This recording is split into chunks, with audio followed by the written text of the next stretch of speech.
a Jesus nesta noite. Glória a Deus. Ele é digno de toda a honra, toda admiração e adoração. Nós estaremos, a princípio, lendo um versículo da palavra do Senhor, na primeira carta do apóstolo Paulo aos Tessalonicenses, capítulo 5. Glória a Jesus. Após esta leitura, estaremos fazendo uma oração e nossas crianças estarão subindo para o ensaio da cantata de Natal, que será apresentada dia 18, terceiro domingo, às 18 horas. Então, vamos agora ler a palavra do Senhor, primeira carta do apóstolo Paulo aos Tessalonicenses, capítulo 5, versículo 18, que diz assim: Em tudo dai graças, porque esta é a vontade de Deus em Cristo Jesus para convosco. Amém? Pai, em nome de Jesus, obrigado por este momento de culto, de adoração, em que estamos externando a nossa alegria, Senhor, e compartilhando com teu filho Joel, Pai, presbítero desta casa, ó Deus querido, dos benefícios que tu tem concedido à sua família. Ei, Senhor, olha para nós nesta hora, com olhar de bondade e misericórdia, pois tu sabes o que necessita cada um dos teus filhos.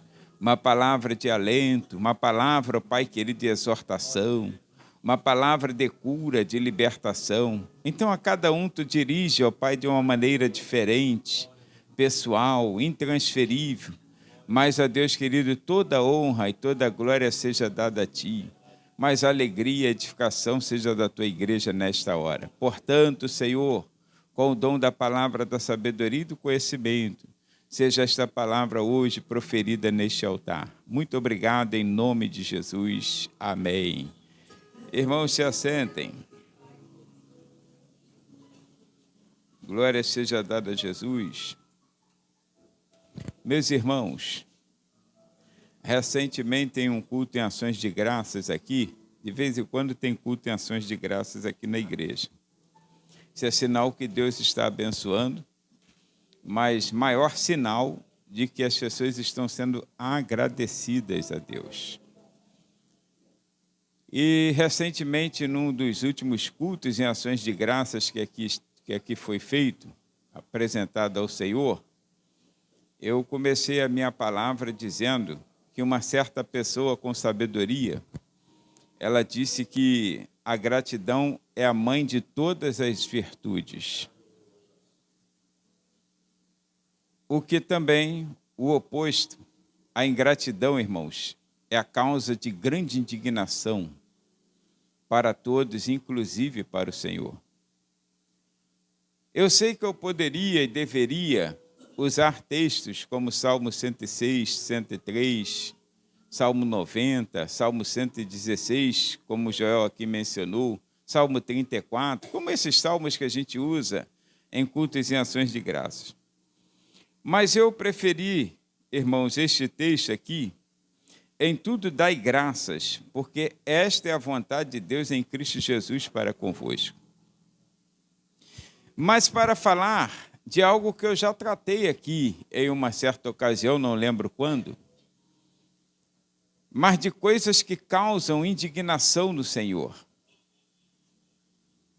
Porque quando eu falo em gratidão, na gratidão, eu lembro, irmãos, que uma das grandes coisas, dentre tantas, que causam indignação no Senhor é a chamada ingratidão.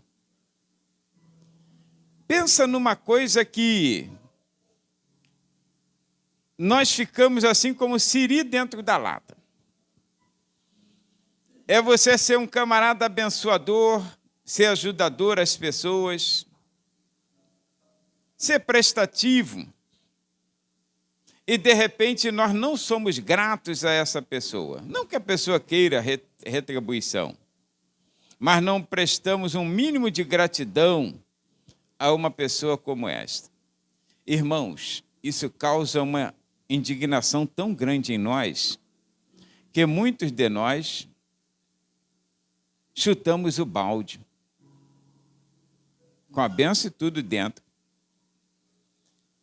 Olha, a Bíblia nos diz, dentre tantas situações que nós podemos mencionar, mas a ingratidão vou usar como primeiro ponto, no que causa indignação, mostrada em Jesus. Olha que Jesus, a Bíblia diz, ele não veio forçado. Embora a palavra diz que Deus tenha, o Pai, resolvido dar seu Filho para ser o Salvador da humanidade, mas a Bíblia nos revela nas entrelinhas, em textos posteriores, que Jesus, sendo Deus, não teve por usurpação assim o direito de ser Deus. Ele não quis ficar lá sentado no trono e deixar que a humanidade se perdesse. Então ele mesmo resolveu descer na condição de filho, de homem, para sofrer as mesmas coisas que sofremos, para se empatizar com a criatura e sofrer em obediência a morte de cruz, a pior de todas as formas de morrer. Irmãos, mesmo assim, ele feito tudo isso, ele sabia então que não era para ele vir, pregar, cantar, curar, e esperava a tapinha nas costas, pô, Jesus é gente boa mesmo. Não. Mas teve um momento da vida dele,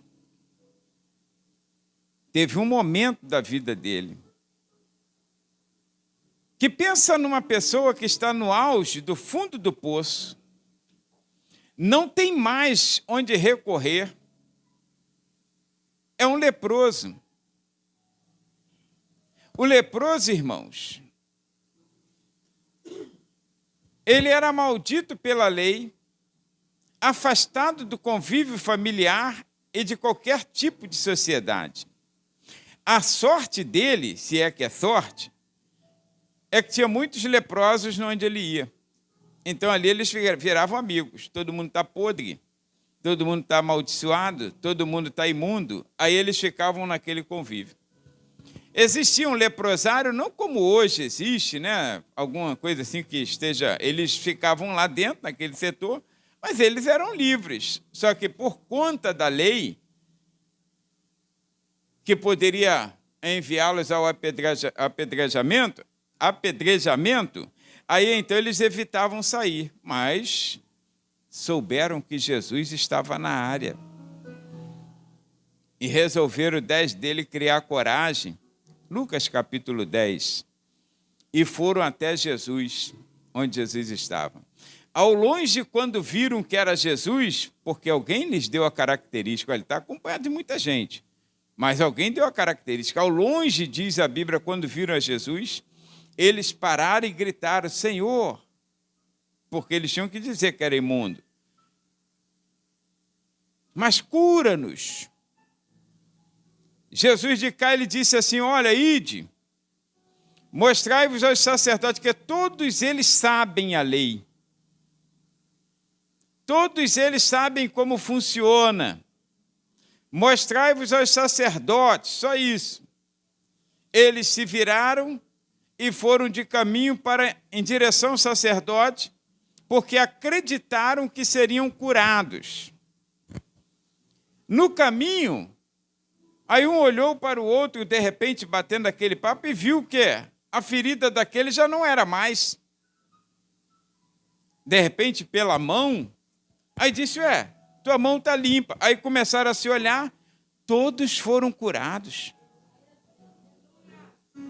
Jesus sabia que ia acontecer, não estava esperando tapinha nas costas, irmãos.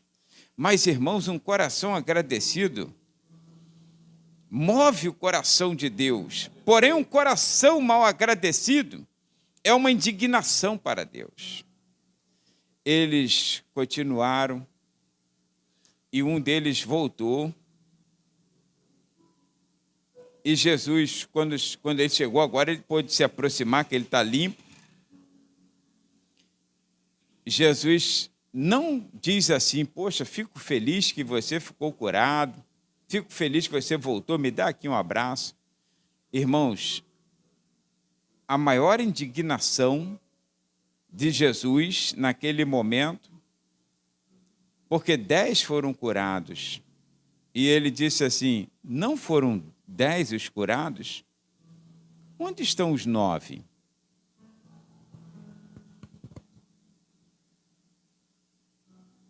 Era para ele ficar feliz, um voltou. Imagine se eu tivesse o poder de curar nesta hora, e 10 pessoas ficassem curados, e um viesse aqui, eu ia falar, dá testemunho aí, fica feliz. Mostra para as pessoas o que Deus fez na sua vida. Mas a ingratidão, irmãos, causou uma indignação tão grande no coração do Senhor, que impediu momentaneamente de ele se alegrar pelo um que estava curado. Irmãos, a ingratidão é um estado de miséria do ser humano.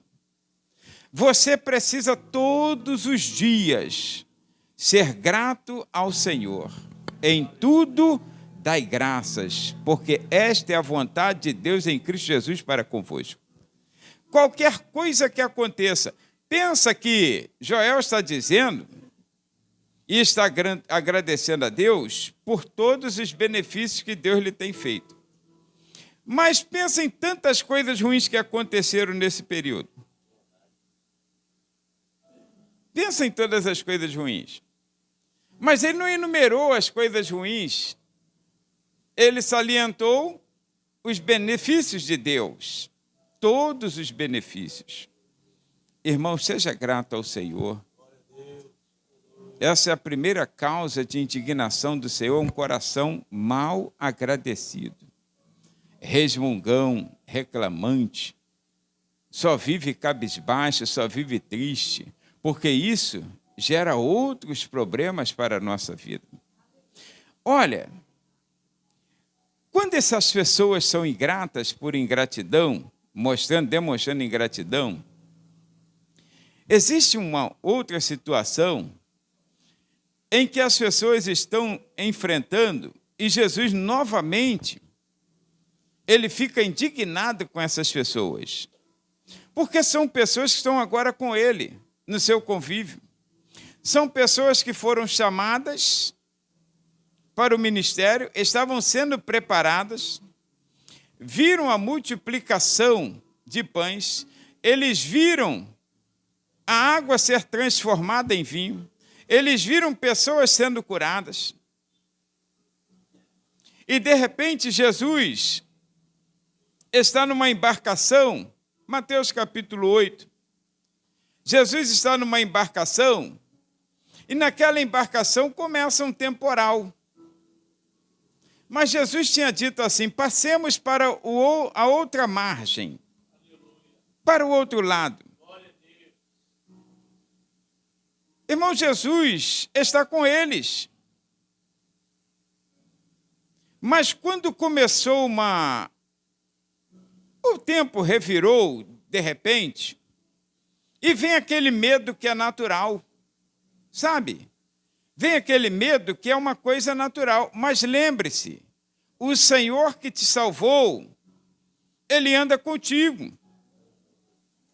O crente nunca anda só, irmãos. Ele sempre é acompanhado pelo seu Senhor. E em determinado momento, diz-nos a palavra do Senhor, abra lá a sua Bíblia, em Mateus capítulo 8, Gesiel vai ajudar vocês ali, versículos 23 a 26. Aí em Mateus capítulo 8, está dizendo aqui, irmãos, versículos 23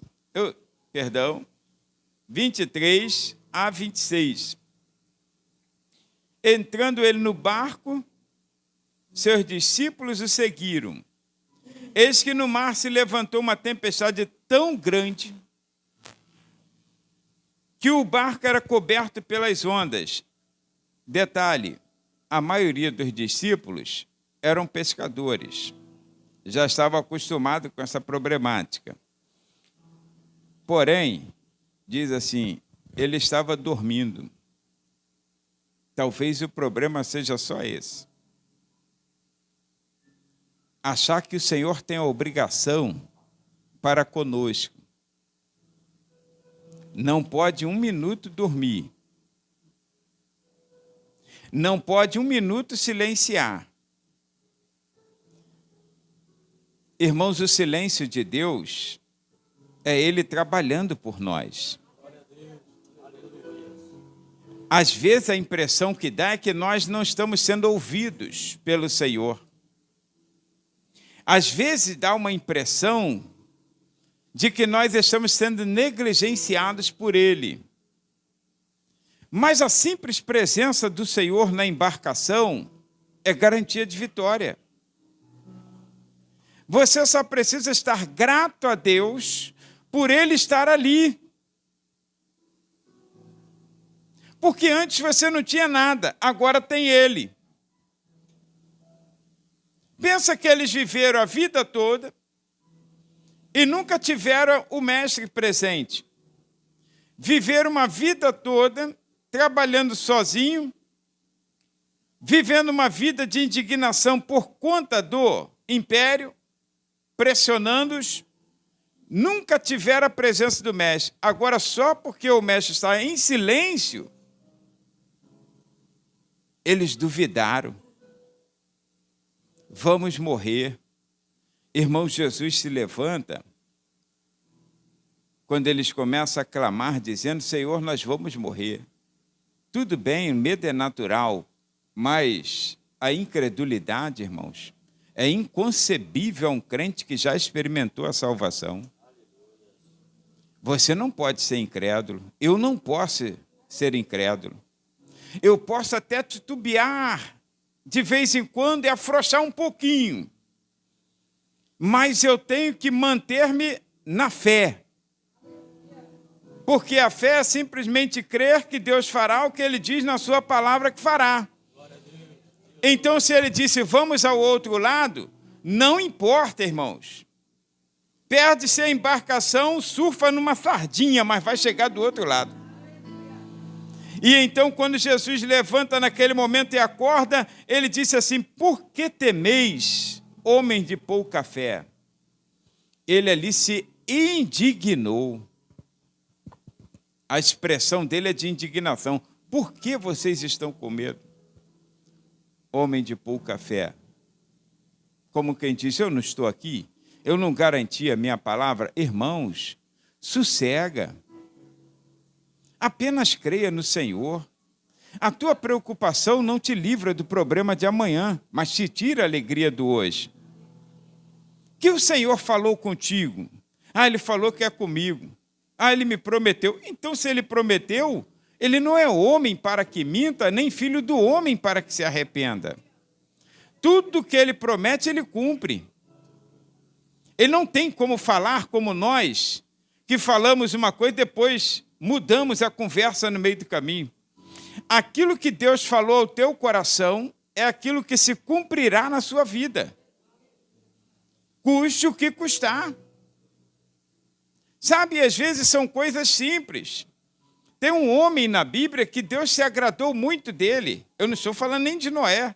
Eu estou falando de um outro velho. Mas quando Deus falou para ele, ele era novo. E o Senhor falou assim, Simeão, você não vai morrer sem antes ver o Salvador de Israel.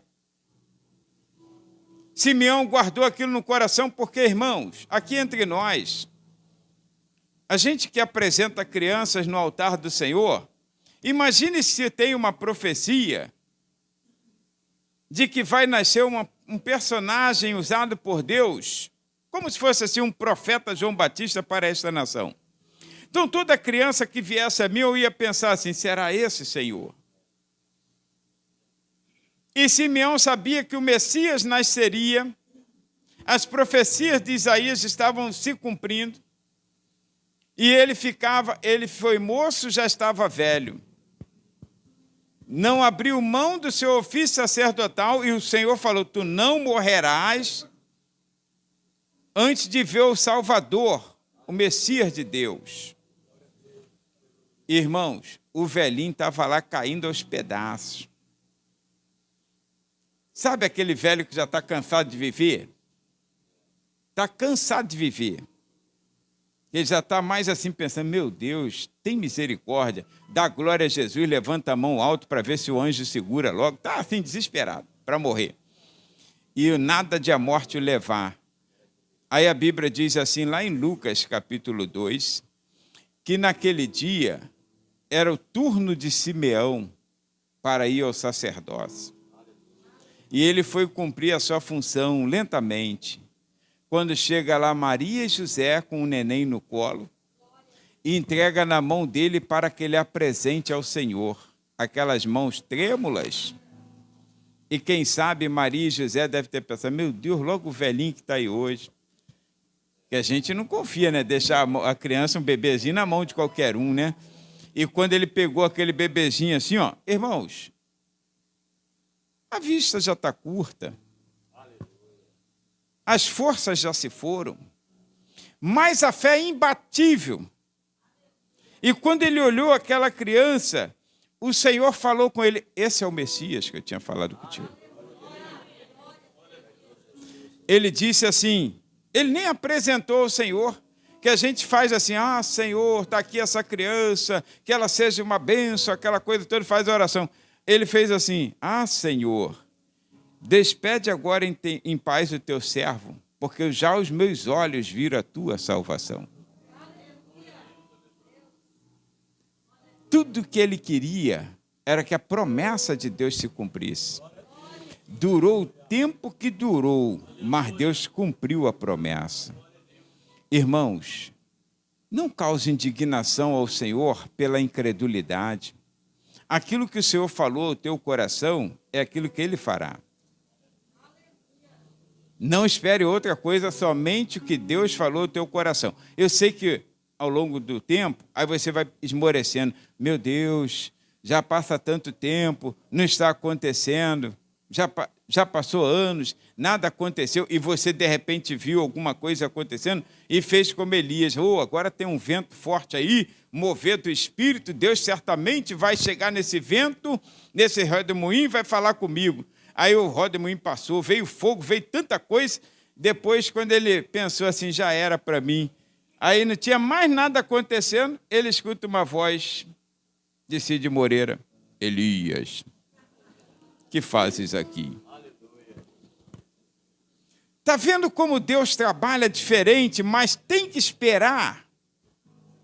Isso alegra a Deus, irmãos. Sem fé, Hebreus 11:6, é impossível agradar a Deus. É impossível você receber um sorriso de Deus se você mostrar-se incrédulo. Ele fica muito indignado. Nós também somos assim. Fala uma coisa para uma pessoa e deixa a pessoa duvidar. Seja uma criança, um adolescente, um jovem ou um velho. Como você fica? Duvidou de mim. Tu não acreditou em mim, né? Que eu falei que ia trazer, que ia te dar. A pessoa fica com vontade de devolver, de tomar aquilo de volta. A pessoa faz a viagem e fala assim, vou trazer para você uma rapadura. Imagina, Antônio, eu prometendo a rapadura a ele, que é tudo que ele mais gosta na vida. Aí eu chego lá do Ceará e não trago a rapadura dele. Como ele vai ficar? Triste, indignado porque eu não trouxe a rapadura. Mas mais indignado não é por não trazer a rapadura. É por eu não ter cumprido a minha palavra. Mas imagine que eu chego com a rapadura, está aqui tua rapadura. Aí ele fala assim, não é que tu trouxe mesmo? Aí quem vai ficar indignado? Então ele não estava acreditando.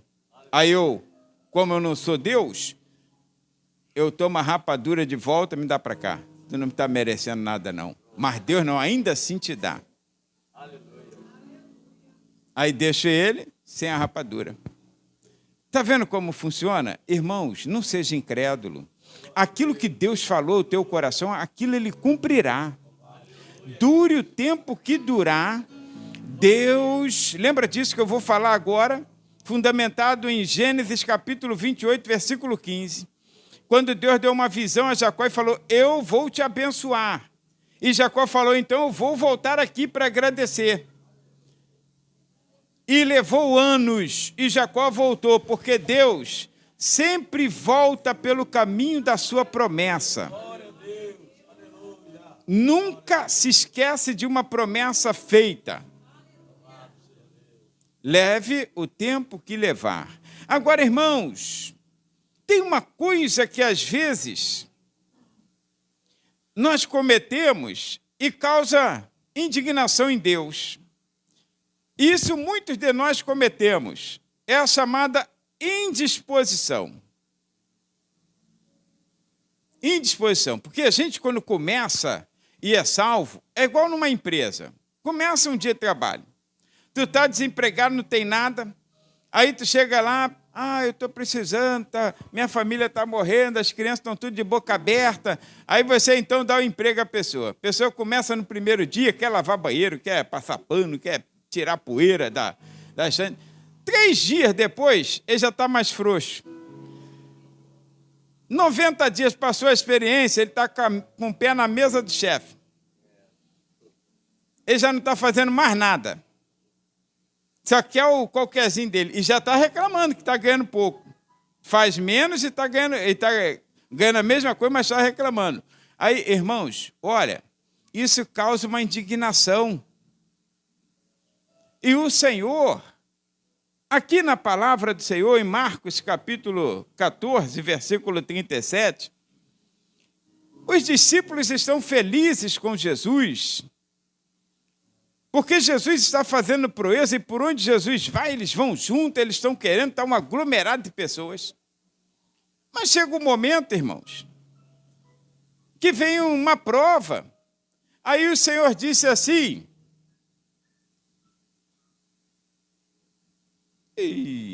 tem alguma coisa estranha aí. Será que vou ter que abrir aqui? Esse é o 37, de 14, de Marcos? Então, aí chega um momento que Jesus fala assim para eles, olha, vocês ficam por aqui, porque eu vou ali orar. Eu vou ali orar. E vocês oram comigo. Só que ele queria ir e falar algumas coisas que eles não podiam ouvir. Porque tem oração, irmãos, que você não deve orar em voz alta, não. Teve um irmão aqui que eu vou falar que ele já morreu. Foi diácono nessa igreja, mas já morreu há muito tempo, vocês não vão saber mesmo. E para saber só se Deus der uma revelação. E vocês não vão buscar a revelação, vão esquecer depois. Aí ele já morreu, a esposa já morreu. Então, um dia, ele estava aqui de joelho orando. Falou, Deus, tem misericórdia da minha esposa, que ela é muito relaxada. Depois eu chamei ele e falei, o que é isso, meu irmão? Não faz isso, não. Quer resolver teus problemas? Resolva lá, fecha o quarto lá e resolva lá. Não fala assim, não, que todo mundo agora sabe que a tua esposa é relaxada. Olha só, imaginem o inquérito que eu ia arrumar se eu falasse isso. Ia dormir com o cachorro, irmãos. Então, olha, tem horas que se você quer fazer uma reclamação de alguém, ou até de si mesmo, tu fecha a porta do teu quarto e ora a Deus em secreto, baixinho, porque paredes têm ouvido. E Jesus falou, eu vou ali orar, vocês ficam aqui comigo? Me dá uma cobertura de oração, porque oração é uma batalha espiritual. E para Jesus pedir, porque estava muito intensa a batalha. Ele está nos últimos dias na face da terra. Irmãos, ele não ficou indignado com o adversário que estava perturbando ele. Não ficou indignado por aparentemente Deus não estar atendendo o desejo do seu coração, que o desejo do coração dele naquele momento de angústia era sair do caminho do Calvário.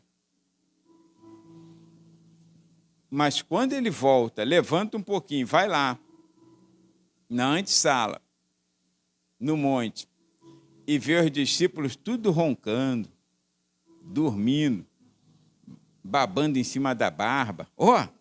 Aí Jesus dá uma acordada neles assim e fala, achou-os dormindo. Mas dormir não é pecado.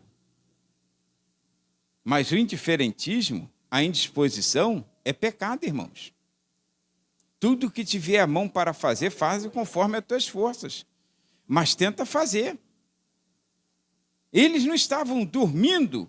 Se eles estivessem dormindo de joelhos, aí entraria naquela situação, né, de John Stott. Se ele estivesse dormindo de joelho, John Stott, ele disse que o Pai não se importa se você dormir ajoelhado orando enquanto está orando.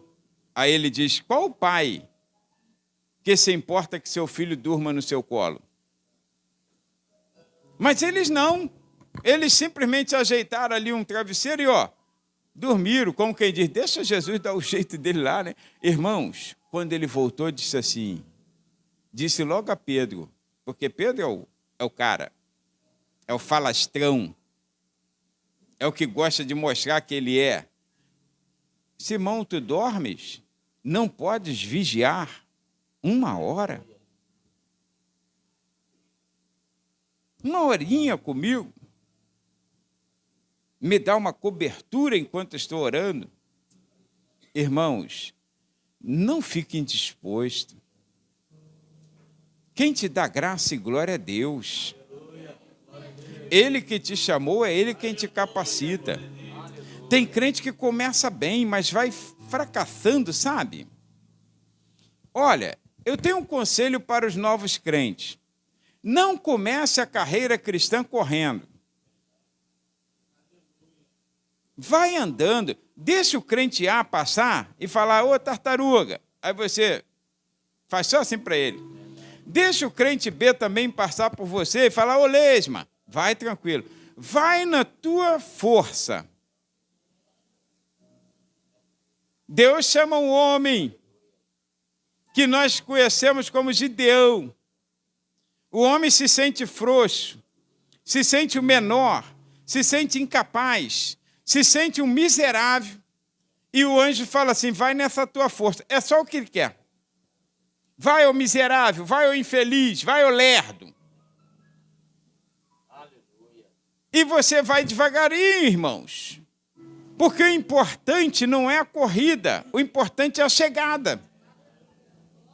Eu gosto de fazer lembrar que quando Deus não foi... Os filmes fazem um floreadozinho e mostra Noé, seus filhos lá pegando animais, encaminhando de 2 em 2. Tipo assim, você não pode, você pode. Não. A Bíblia diz que ele fez a arca, deixou quando estava pronta, o Senhor enviou os animais de 2 em 2. E os anjos iam tocando. Os anjos é que sabem quem vai. Então, você não, vai para lá. Vocês vão. Aí, eu te pergunto, quem recebe a mensagem primeiro? O leopardo ou o bicho preguiça? Quem chegaria primeiro lá? Então, o bicho preguiça recebe primeiro. Vai, filho. A porta da arca vai se fechar. Ainda estava construindo. Aí vai ele devagarinho. E para. A arca nem tinha começado ainda. Mas ele já acreditou. E ele já sai. O leopardo pode ser o último, irmãos. Ele corre quase 160 km por hora. Pode ter sido o que o anjo falou agora. Vai que a porta está fechando. E ele, o importante é chegar. O rabo pode ficar preso na porta, mas eu estou dentro. Não comece a tua carreira correndo. Vai na mesma batida, ano após ano. Porque o Senhor sabe a minha limitação, o Senhor sabe a sua limitação. Agora, não se mostre para o Senhor como frouxo. Provérbios 24:10 está escrito assim, se te mostrares frouxo no dia da angústia, certamente será pequena a tua força. Está lá, Então, Provérbios 24:10. Se te mostrares frouxo no dia da angústia, certamente será pequena a tua força. Quer se mostrar frouxo? Faz igual o apóstolo Paulo. Senhor, tem misericórdia de mim. Ficou registrado para nosso ensino, mas ele não falou com ninguém. Ele estava orando e dizia assim, Senhor, eu orei por 3 vezes, tira essa desgraça da minha vida, esse espinho na minha carne. E o Senhor não disse que ele era forte. Paulo, a minha graça te basta, porque o meu poder se aperfeiçoa na fraqueza. Mas ele não estava mostrando-se frouxo. Ele ainda estava combatendo o bom combate. Ia com dificuldade, mas nunca parou. O segredo é não parar. E tem crente que está parando. Pareceu um probleminha, não vou mais não. Ai, negócio de igreja não está dando mais não. Irmãos, a igreja é o melhor lugar para se viver nessa terra. Ó, tem ar-condicionado, não dá tapa na tua cara. Olha só como é que é a igreja. Todo mundo comportadinho, bonitinho, arrumadinho, cheirosinho. Vai lá fora no botequim agora. Fedor de cachaça, fedor de pessoas urinadas, fedor de pessoas suadas que está o dia todo naquele chamego lá. É um ameaçando o outro com um gargalo de garrafa. Não está aguentando um sopro, mas está assim, ó, eu vou, hein? Eu vou te pegar, hein? Ó, irmãos, o que é isso? Isso é lugar para se viver? Lugar de se viver aqui, irmãos. Seja grato ao Senhor. Seja grato, olha, Deus quer que você seja disposto. Ah, eu estou meio fraco, pastor. Não tem problema não, meu irmão. Eu me arretardo e vou contigo. Eu não tenho pressa. O único que tem pressa aqui é Antônio, que tem pressa de morrer. Eu não tenho pressa. Se você quiser, eu vou contigo devagarinho. Antônio tem pressa, né, Miriam? Mas eu não tenho. A tua sogra não tem pressa. Tem pressa, meu? Duvido que ela tenha. Então nós vamos juntos. Olha, irmãos, indisposição. Olha, para um sucesso de uma pessoa, irmãos, 10%, dizem as pessoas, né, os entendidos, 10% de inspiração, mas 90% de ação. Eita, tá ali, devagarzinho e tal, mas sempre andando, não pare, não pare. Tá? Não pare. Ah, mas alguém falou para você parar? Não. Neemias estava cansado, todo mundo cansado, trabalhando dia e noite, mas ele disse assim, olha, não posso parar, porque o Senhor me deu essa grande obra para ser feita. 52 dias se cumpriu, agora eu descanso. Não pare, irmãos, não pare. Anda para frente, que atrás sempre vem gente. Agora, sabe, e por causa dessa indisposição, vem uma outra coisa que causa uma indignação no Senhor, e Jesus ficou muito indignado, muito, mas muito mesmo. Irmãos, ele estava feliz da vida. Quem é que não fica feliz quando está vendo que a sua função, ele veio para salvar, para buscar e salvar o que você havia perdido? Capítulo 6 do livro do Evangelho segundo escreveu João, aí está uma multidão que, segundo os teólogos, contabiliza-se cerca de 10.000 pessoas, porque 5.000 homens foram alimentados, fora mulheres e crianças. E Jesus está feliz da vida, porque ele veio para salvar, para buscar o que está perdido. E ele prega a bondosa palavra de Deus. Mas chega um momento, irmãos, e isso causa uma indignação no Senhor muito grande, mais do que em nós. É o desinteresse pelas coisas espirituais. Jesus está indo tudo bem, aquela multidão está ali, todo mundo comendo peixe, comendo pão, olha coisa boa. Que na fome, irmãos, até quem não gosta de pão e peixe come. Com fome qualquer coisa vem. Aí então, olha, todo mundo feliz da vida, sorrindo, comendo, e quanto mais metia a mão, e tu sabe que sempre tem gente que é fominha, né? Deve ter aquele que mete a mão igual uma draga, vem um pão aqui, outro aqui, outro aqui, outro aqui. Para isso Deus fez os dedos, aí tu mete a mão assim, já vem. Aí, olha, comer, irmãos, até se esbaldar. Olha o que aconteceu no capítulo 6, versículo 26. Está aí o Gesiel? Capítulo de João, o Evangelho segundo escreveu João, capítulo 6, versículo 26. Jesus respondeu-lhes e disse, na verdade vos digo que me buscais, não pelos sinais que vis, mas porque comeste do pão e vos saciais. Que isso, irmãos? Que é isso? Desinteresse pelas coisas espirituais, só porque tem bolo, só porque tem pão? Primeira coisa é a adoração ao Senhor. Primeira coisa é a gratidão por Deus ter salvo a sua vida.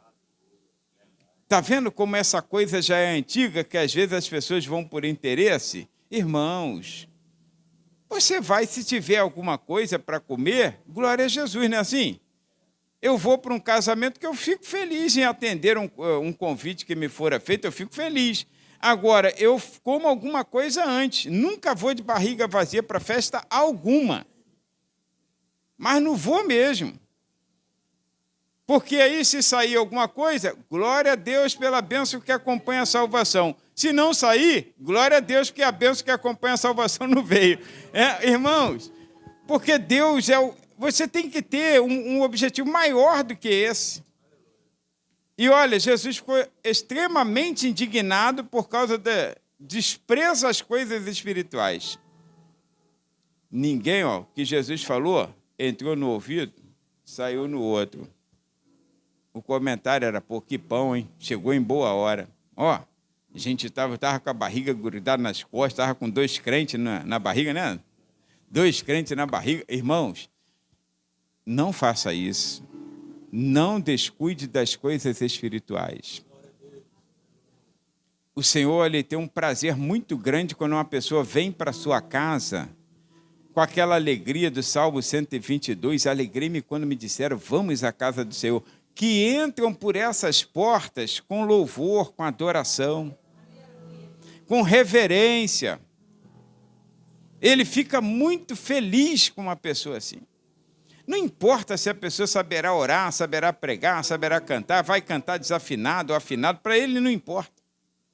Para ele não importa, irmãos, porque os interesses pessoais são fundamentais. Porque quando você não tem interesse pessoal, interesse, na verdade, espiritual e só o pessoal, você entra com outra coisa, é automático, sabe? Uma coisa vai puxando outra. Entra com outro problema que causa uma indignação no Senhor. E o Senhor viu isso. Ele estava lá no templo. Aí ele começou a ver as pessoas levantavam. Aí ele disse, tocou os discípulos lá, fica olhando. Aí levantou um, aí foi lá e deu uma oferta. Sabe a pessoa que de repente já foi com a moeda assim, que era moeda, né? Não era cédula. Se fosse cédula, aí ele puxaria uma de 200, aí assim, se abanando, está um calor, para mostrar para todo mundo que ele está ofertando. Aí foi lá e colocou uma oferta gorda lá no altar. Aí daqui a pouco veio outro também, aí Jesus só tocando, fica olhando. Daqui a pouco veio uma viúva, irmãos, uma mulher pobre, aí ela catou lá as 2 moedinhas, a única que ela tinha, Jesus observou, a única. E ela foi lá com maior simplicidade e pingou as 2 moedinhas lá no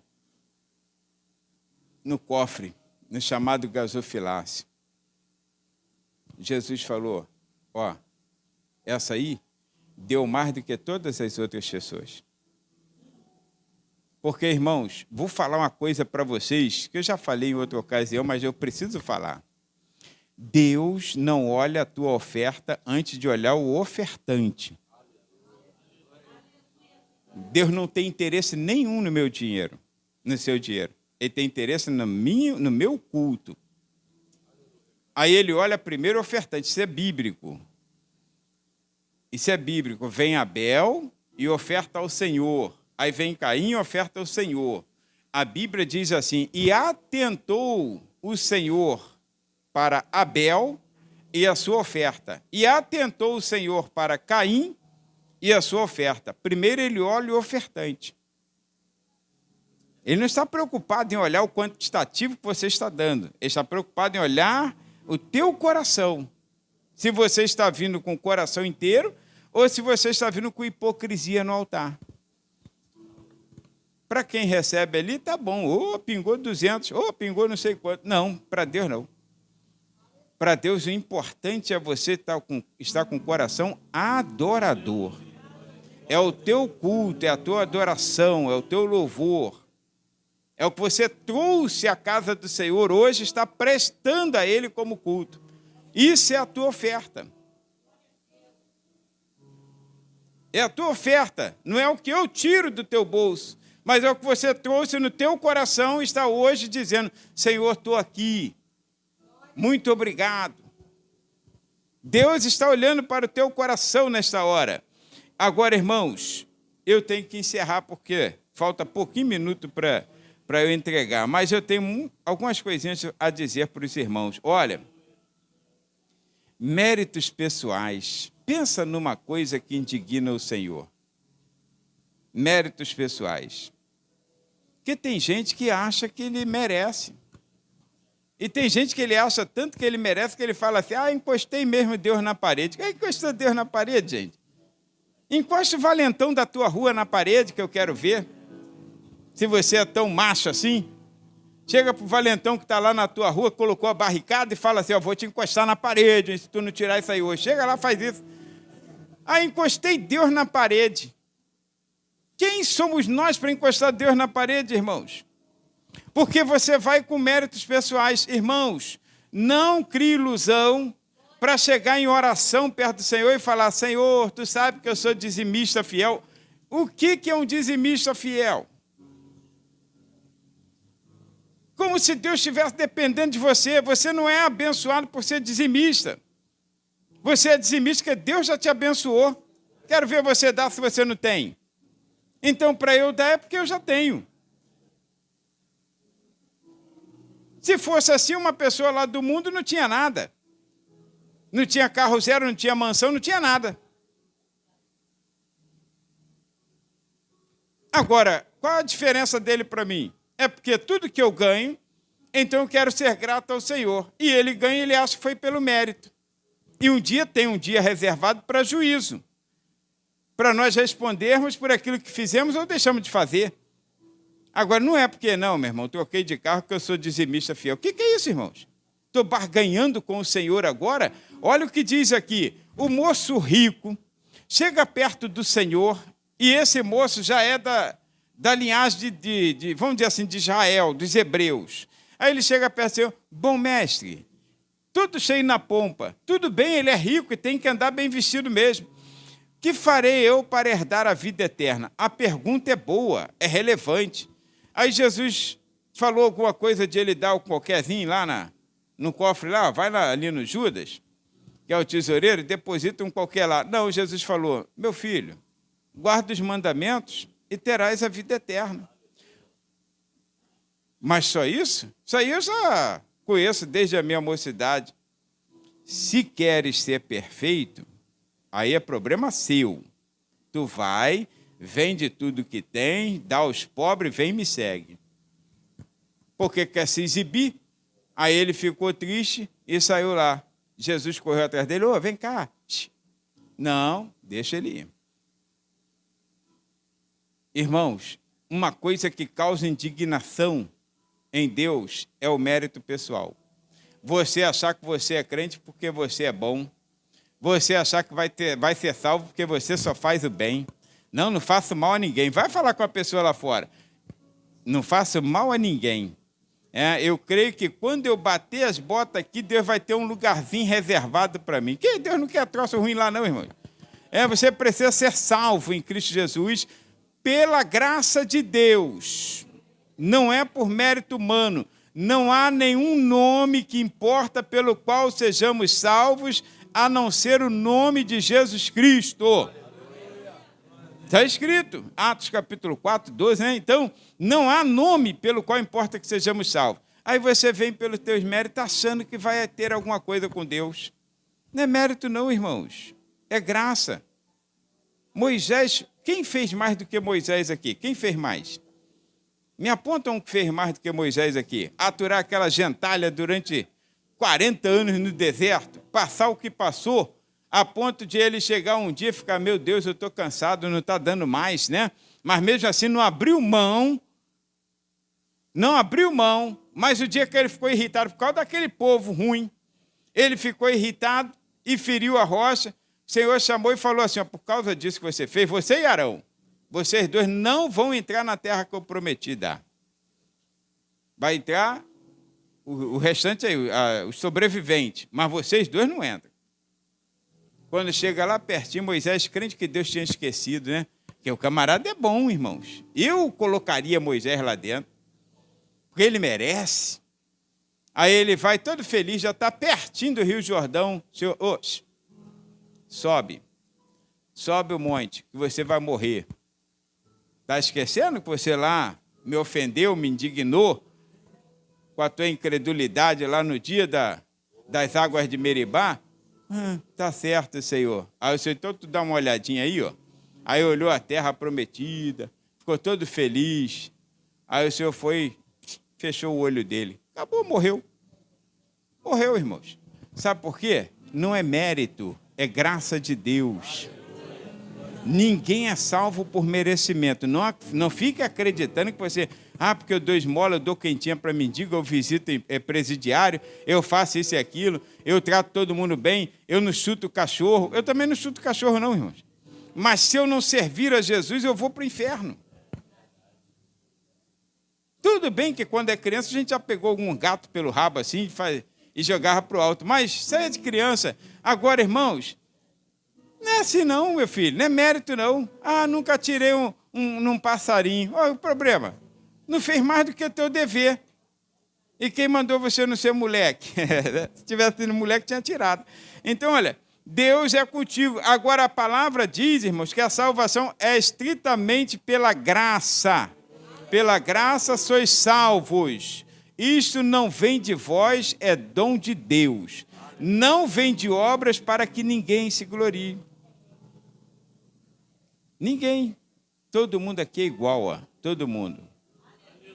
Todos nós aqui somos iguais.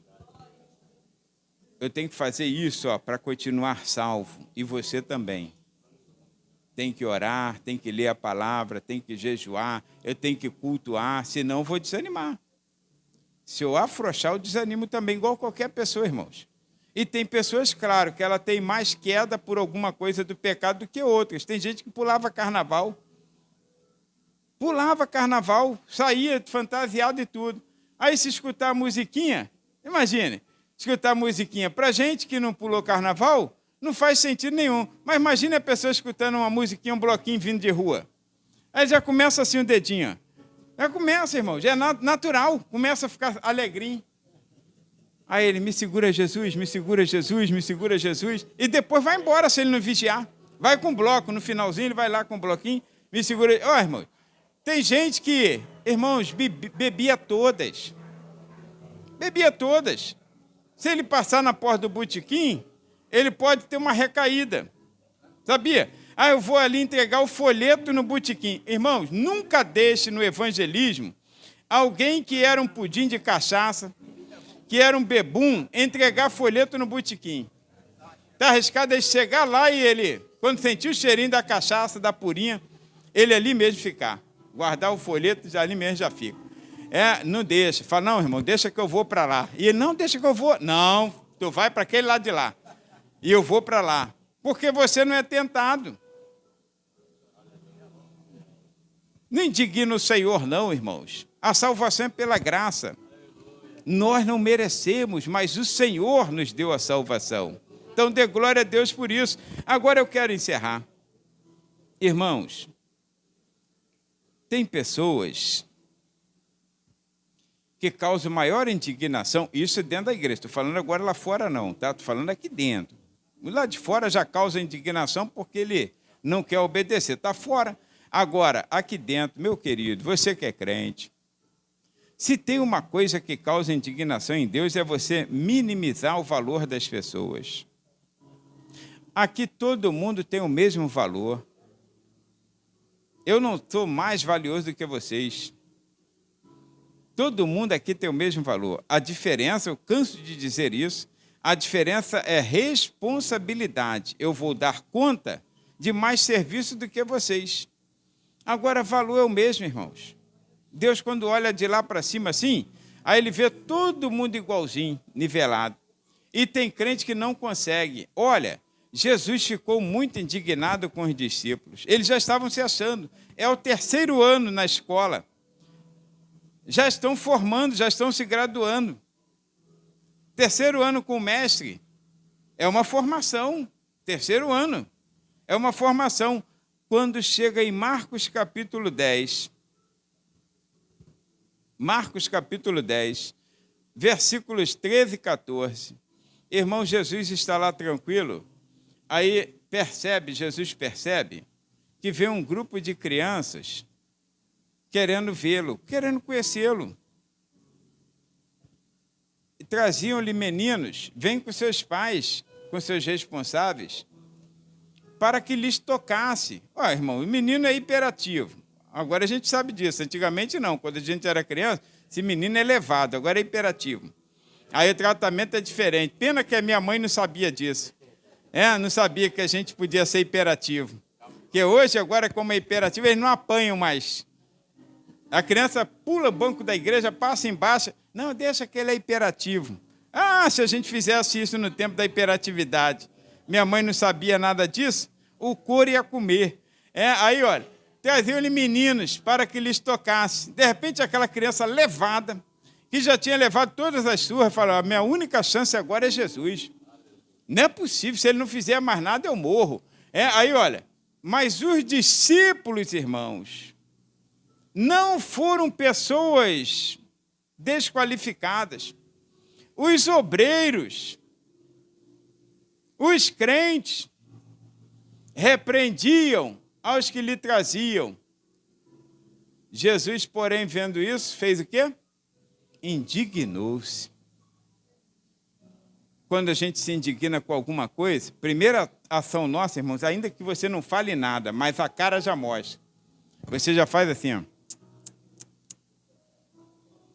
Que é isso, né? Jesus indignou-se e disse para ele, deixai vir os meninos a mim e não os impeçais, porque dos tais é o reino de Deus. Irmãos, se tem uma coisa que causa indignação no Senhor, dentre tantas que nós já falamos, é essa coisa de você minimizar a vida da outra pessoa. Se achar que é melhor do que o irmão A, do que o irmão B, do que o irmão C, porque eu contribuo, porque eu prego, porque eu faço, acontece, que eu dou dízimo e ele não dá. Ainda bem que aqui ninguém sabe dessas coisas, né? E eu já não sei mesmo, justamente para não cair num erro desse, olha. Minimizar a vida da pessoa. O que é isso, irmãos? Aqui todos foram comprados por bom preço. Todos. Não foi com prata, ouro, pedras preciosas, mas pelo precioso sangue do Cordeiro. Então, esse teu irmão, não vou pedir para você olhar para ele, não, que não é meu hábito, nem a bolota do olho dele. Né? Olha, esse teu irmão que está do seu lado, ele é igual a você. O Senhor o ama tanto quanto te ama. O Senhor vos ama tanto quanto nos ama aqui. Então, não indigne o Senhor com ações que o Senhor não aprova. E, acima de tudo, eu ia falar uma outra parte aqui interessante, mas o tempo já foi. Mas outro dia eu continuo. Irmãos, acima de tudo isso a suma é sede agradecidos. Pelo que você é, por quem está do teu lado, pelo que Deus tem te dado, pela igreja, como aqui o Joel falou, outras pessoas falam. Irmãos, a igreja que você está, seja agradecido.